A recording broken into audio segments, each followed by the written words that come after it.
कल कैबिनेट में आदरणीय प्रधानमंत्री नरेंद्र मोदी जी के नेतृत्व में हम लोगों ने प्रस्ताव पारित किया है।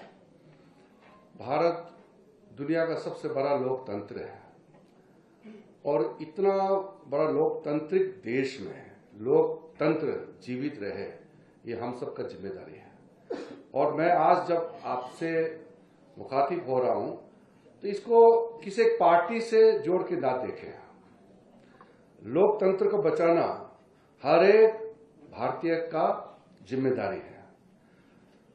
1975 में जून 25 का आधी रात और जब 26 का सुबह हो रहे थे, उस रात को इस देश में इमरजेंसी थोपी गई।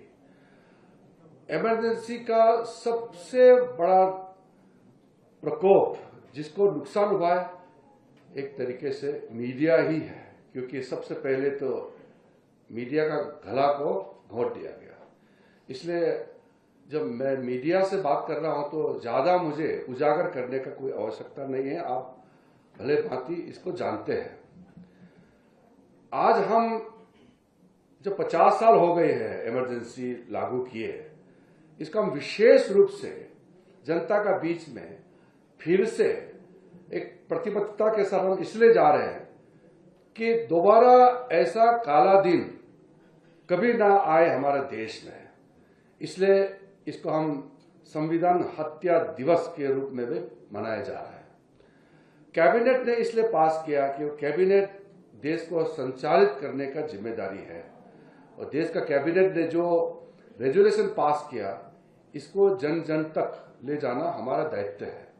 इसलिए हिमाचल प्रदेश ये देवभूमि है, बहुत ही खूबसूरत प्रदेश है, इतने अच्छे लोग हैं और यहाँ अच्छे वातावरण में लोकतंत्र फले फले और देश भर में शिमला से, हिमाचल से अच्छा मैसेज जाए, ये भी मेरा मन में इच्छा है।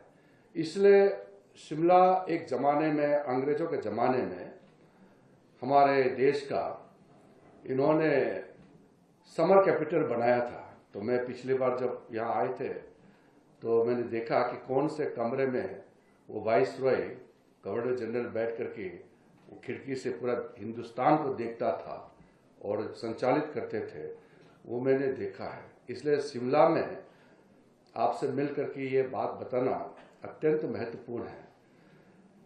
तो जब इमरजेंसी लागू हुआ तो हमारे देश के जितने भी बड़े नेता थे, सबको तो जेल में डाल दिया। आम आदमी का जो फ्रीडम है, संवैधानिक अधिकार है, सब समाप्त कर दिया गया। एक परिवार देश से ऊपर बन गया और जब एक परिवार, एक व्यक्ति देश और संविधान से ऊपर हो जाता है तो फिर लोकतंत्र मर जाता है।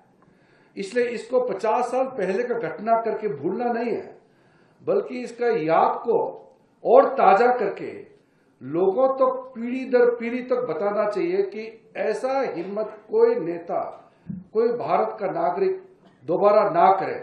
संविधान का हत्या, संविधान के स्पिरिट को खत्म करने का जो जरूरत की कभी ना हो, ये हम सबका जिम्मेदारी है। मैं विस्तृत